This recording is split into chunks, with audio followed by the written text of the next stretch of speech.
ब्रह्मांड क्या है? ब्रह्मांड वह संपूर्ण सृष्टि है।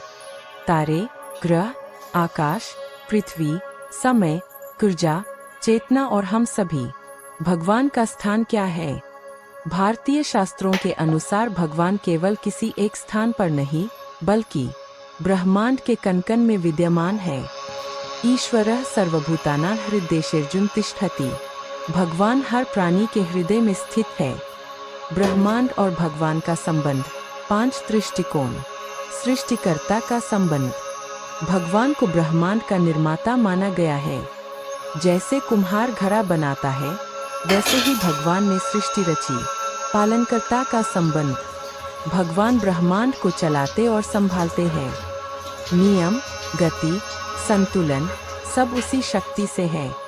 लयकर्ता, संहार का संबंध।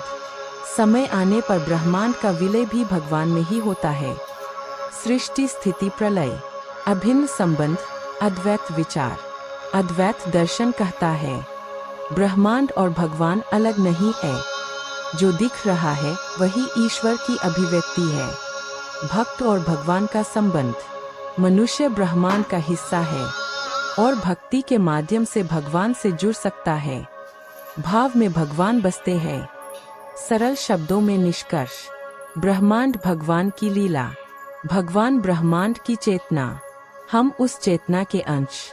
जैसे समुद्र और लहर अलग नहीं, वैसे ही ब्रह्मांड और भगवान अलग नहीं। ब्रह्मांड क्या है? ब्रह्मांड वह संपूर्ण सृष्टि है। तारे, ग्रह, आकाश, पृथ्वी, समय, ऊर्जा, चेतना और हम सभी। भगवान का स्थान क्या है? भारतीय शास्त्रों के अनुसार भगवान केवल किसी एक स्थान पर नहीं, बल्कि ब्रह्मांड के कण-कण में विद्यमान है। ईश्वरः सर्वभूतानां हृदयेषु तिष्ठति। भगवान हर प्राणी के हृदय में स्थित है। ब्रह्मांड और भगवान का संबंध। दृष्टिकोण। सृष्टिकर्ता का संबंध। भगवान को ब्रह्मांड का निर्माता माना गया है। जैसे कुम्हार घड़ा बनाता है, वैसे ही भगवान ने सृष्टि रची। पालनकर्ता का संबंध। भगवान ब्रह्मांड को चलाते और संभालते हैं। नियम, गति, संतुलन सब उसी शक्ति से है। लयकर्ता, संहार का संबंध।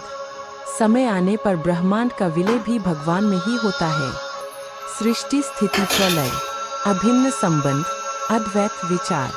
अद्वैत दर्शन कहता है ब्रह्मांड और भगवान अलग नहीं है। जो दिख रहा है वही ईश्वर की अभिव्यक्ति है। भक्त और भगवान का संबंध।